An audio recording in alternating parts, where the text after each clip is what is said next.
Hello friends, welcome to southern food Tamil.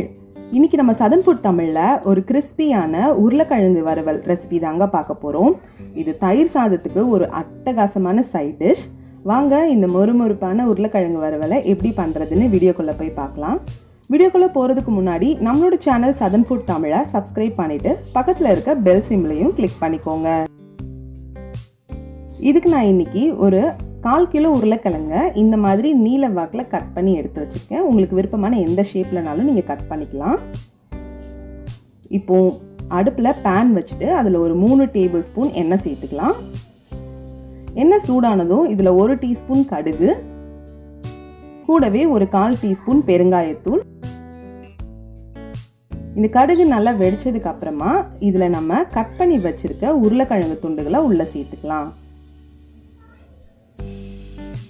இப்போ எல்லா உருளைக்கிழங்கையும் உள்ளே சேர்த்துட்டேன். நம்ம இந்த உருளைக்கிழங்கு ஒரு 50% இந்த எண்ணெயிலேயே நல்லா ஃப்ரை ஆகணும். அது வரைக்கும் நம்ம நல்லா இதை மிக்ஸ் பண்ணி விட்டுடலாம். இப்போ இது வேகிறதுக்காக நம்ம ஒரு 10 நிமிஷம் இதை மீடியம் ஃப்ளேமில் மூடி போட்டு வச்சிடலாம். இப்போ பாருங்கள், 10 நிமிஷம் ஆயிடுச்சு. உருளைக்கிழங்கும் ஒரு 50% நல்லா வெந்துருச்சு. இப்போ இதில் நம்ம மசாலா பொருட்கள்லாம் சேர்த்துக்கலாம்.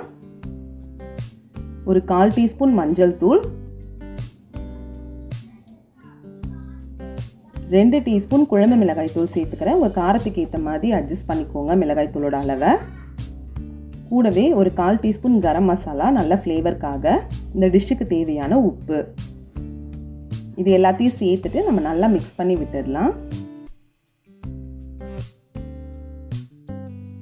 இப்போ இந்த மசாலாவோட பச்சை வாசனைலாம் போய் நல்லா இந்த உருளைக்கிழங்கு மொறு மொறுன்னு கிறிஸ்பியாக வர வரைக்கும் நம்ம இதை ஃப்ரை பண்ணிடலாம்.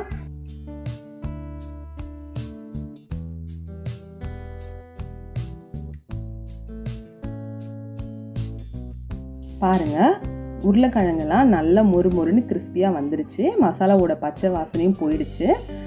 இந்த இதுவே எனக்கு போதும். உங்களுக்கு இன்னும் கிறிஸ்பியாக வேணும்னு நினச்சிங்கன்னா ஒரு 5 மினிட்ஸ் லோ ஃப்ளேமில் வச்சு எடுத்துக்கோங்க.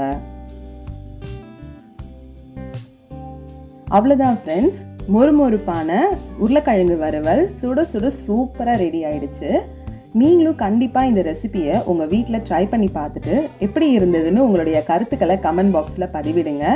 இந்த வீடியோ உங்களுக்கு பிடிச்சிருந்ததுன்னா லைக் பண்ணுங்கள், உங்கள் ஃப்ரெண்ட்ஸுக்கெல்லாம் ஷேர் பண்ணுங்கள். திரும்பவும் வேறு ஒரு ரெசிபியோட சந்திக்கிறேன். தேங்க்யூ.